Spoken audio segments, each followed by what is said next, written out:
Kia ora everybody, and welcome to Insider's Guide. Today we're discussing the most difficult and expert-oriented ski field in all of New Zealand, Treble Cone. Despite it looking small, Treble Cone is packed with so many features that it would be impossible to tell you guys about all of them, but I'll make sure you know everything you need to in order to maximize your day. So with that, let's begin an Insider's Guide to Ski Resorts, Treble Cone.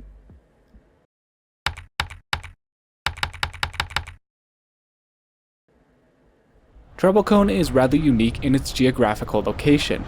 Despite being in the Otago region, it doesn't really fit into the category of Queenstown ski fields, and because of that, it often has better snow quality and higher snowfall accumulations than can be seen at other Southern Lake ski fields. Additionally, Treble Cone has some of the most stunning views you'll find anywhere in New Zealand, and unlike at other ski fields, the views can be had from nearly every single run. However, geography isn't the only standout thing about Treble Cone. Treble Cone is a lot less developed than the other major ski fields, and it has an entirely different vibe. It feels a lot less crowded overall, and for those who know, it's honestly the Motatapu Basin of Oceania, at least as far as non-club fields go. Now, allow me to preface by saying that Treble Cone is most suitable for advanced and expert skiers and riders only. Beginners and intermediates, but especially the former, will have a much better time at Cardrona, Treble Cone's sister resort. Treble Cone is steeper as a whole, is much more off-piste focused, and its ratings tend to be on the lower side of things. That is to say, a red at Treble Cone very well could be a black at Cardrona. I'd also like to add, before we begin, that Treble Cone is massive and you could spend a lifetime exploring all of the off-piste areas, each time discovering some new pocket, cliff, or gully. So obviously, I cannot describe each area. I will describe the higher traffic areas, such as Saddle Basin, but for less popular areas, such as Motatapu, I'm only going to give a brief overview. You're going to hear me use two terms a lot in this video, so I want to be sure that you all know the similarities and differences between when I describe something as a chute and when I describe something as a gully. Both are set into the ground with high sides. You all know what a gully is, I hope.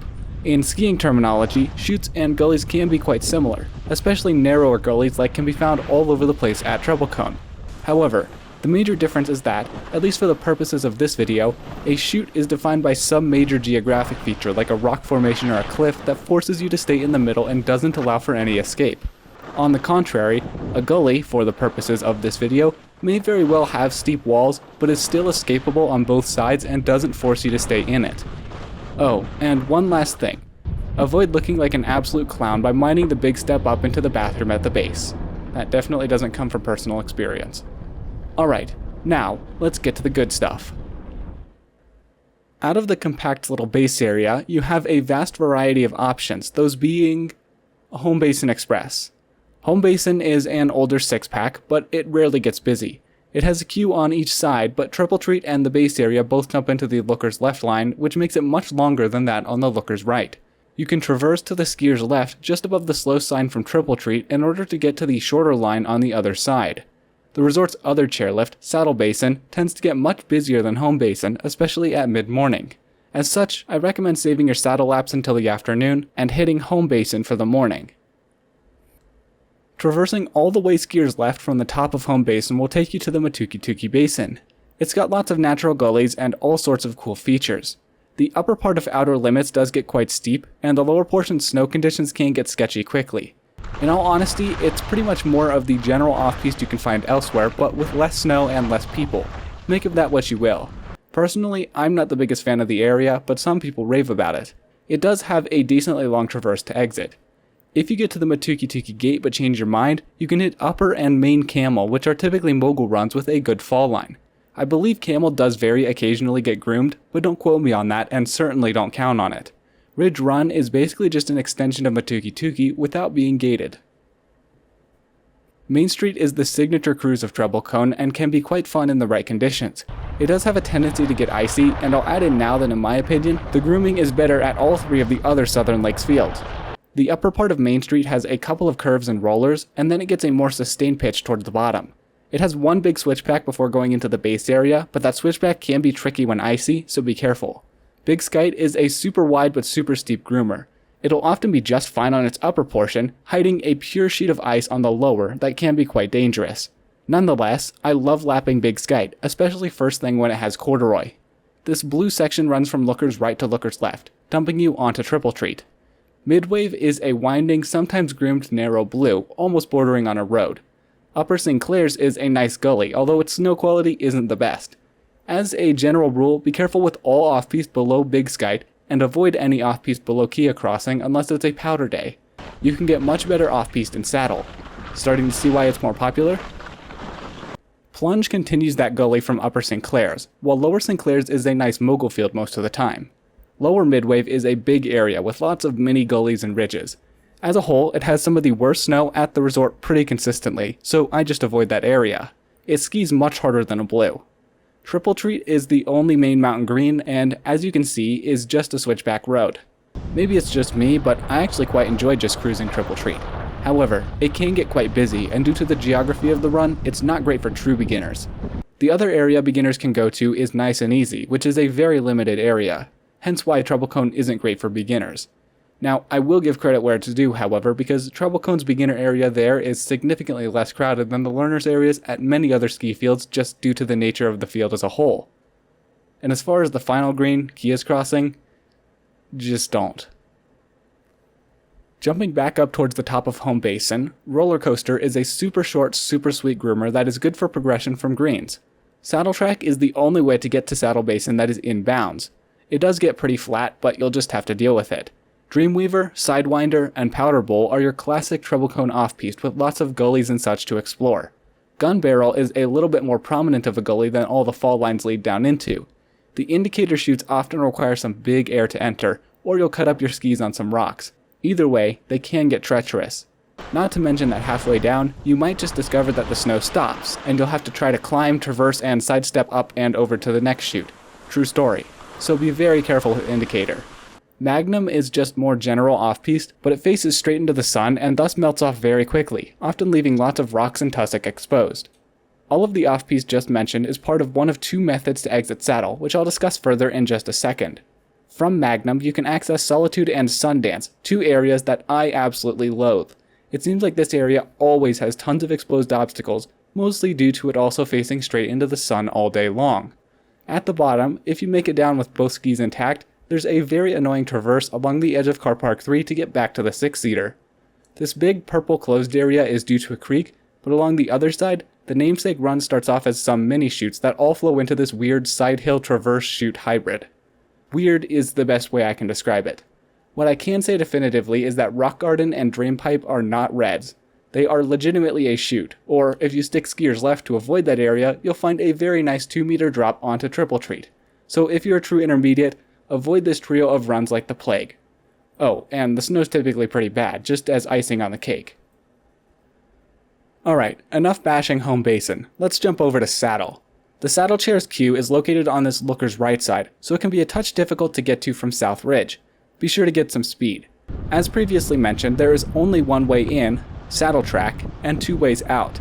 The first way is to take Upper High Street, which I will warn you is quite flat, to High Street, which isn't as bad. The other way is to go off-piste, using some combination of Bullet Side Saddle Raffles Run Powder Bowl chutes or Upper Gun Barrel, and Magnum Indicator chutes Powder Bowl, Sidewinder, and Gun Barrel.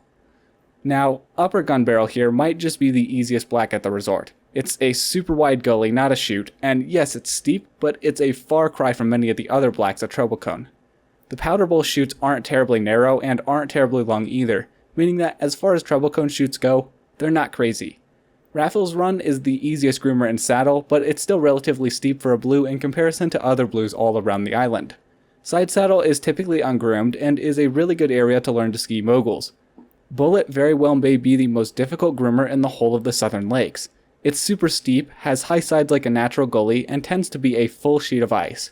You'll almost always have an area where you have to shoot between two people over skiing their abilities, and because of its geography, it's almost always in the shade, making it tough to see contrast in the snow. So yeah, it can be quite challenging. All of these runs come together with the Home Basin traffic on Saddle Track at this junction and flow onto Pete's Treat, making it quite busy. But yet, somehow, Pete's Treat actually maintains good snow quality, and a lap down Raffles to Pete's can be quite nice. Super Pipe and Shooter are two super narrow natural gullies, with the former much longer than the latter. Dave's Ditch is a natural gully bordering on a chute, and gets very steep. There is also a steep moguled face on the skier's left that is quite challenging. In the gully typically holds a minimum of chalky snow despite its relatively high traffic. Dave's, Superpipe, and Shooter all require a narrow but short traverse along the bank of a creek to get back to the lift. Eagle Alley is a less skied off-piste area but requires a flatter, longer traverse on the other bank of the creek. Saddleback is a very interesting trail. Some nights it's groomed, and when it's groomed it'll be advertised all over the mountain for good reason. When groomed, Saddleback is an absolute classic, winding your way through natural gullies and fields of off-piste through Saddle Basin proper. It does start off a bit narrow, but it opens up in the lower half. When it's not groomed, well, it gets so skied off that it can quickly start to blend in with the surrounding off-piste and you can't even differentiate. So it's really a tale of two extremes. The Crags is a bunch of shorter, wide chutes, nothing crazy. All of this red off-piste is just your standard off-piste with faces, gullies, and all sorts of fun stuff. In low visibility, do be aware of a couple of cliffs in the middle of the areas. Of these, Upper and Lower Cloud 9 are the most skied, developing true moguls, so hitting the other three is a good option. Mineshaft is a narrow natural gully that almost borders on being a chute at points, while Drop-Off and Payback are all good, long, sustained chutes with plenty of room to make some nice turns. They also tend to fill in pretty well, holding good snow for a while. South Ridge is sometimes groomed, and when it is, it can be nice. However, in the days following a grooming, it turns into an icy nightmare that I would recommend avoiding. Aside from that, it is also quite steep for a blue. Off the top of the lift, you can also take this easy 10-ish minute summit hike to gain access to Summit Slopes. Summit Slopes is practically a rite of passage for advanced skiers at Treble Cone, holding untouched powder pockets for days after a storm. It's a popular area, but it's extremely expansive, so just pick your line and have a blast. It's mostly all just an open face, although there are some small bowl-like features here and there.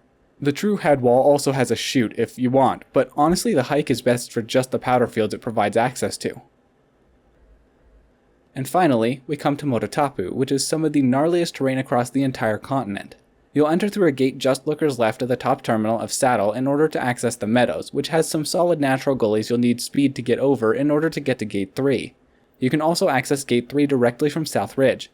Gate 1 and 2 are right next to each other, and you'll see plenty of tracks headed straight to them from the chairlift. After entering 1 or 2, you'll be in the Hollywood Bowl. It's a big open area with lots of little gullies that isn't often skied. The further skiers right you go, the less skied off it'll be. It's very hard for a red, but the entire area is experts only anyway, and you'll see why in a moment. After entering 1 or 2, you also have the option of traversing far skiers left to get down to the more challenging stuff.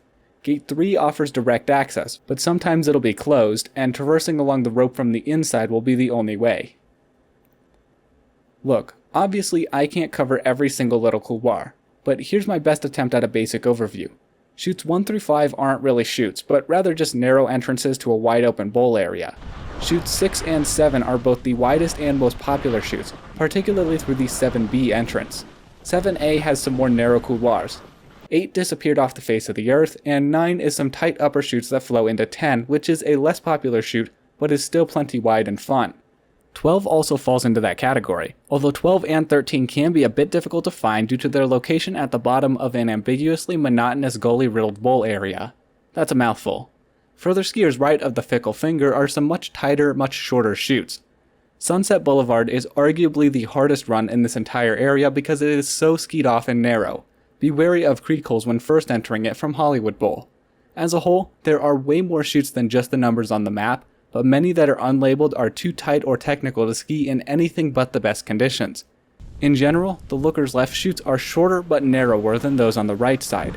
It's an area that you have to just explore, and one that could take a full week just to become truly familiar with. Alright, so we've covered access, we've covered the experience, so now we need to cover egress. Though it's not very advertised, it is possible to traverse out without having to hike. So here's how it works.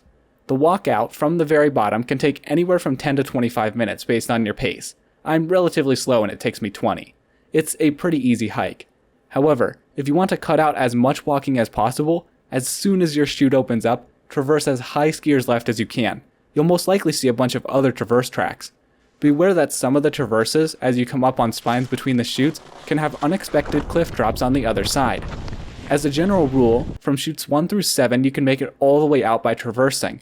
For 10 through 12, you can cut out a sizable portion of the walk. From the Fickle Finger area and Sunset Boulevard, you'll have to take the majority or all of the hike. Well, that about wraps it up for Treble Cone. Now go check out one of our other Insider's Guides, all about other resorts in New Zealand, North America, and Europe. As always, please put any questions down below. Thank you all so much for watching. All my love, I'm out.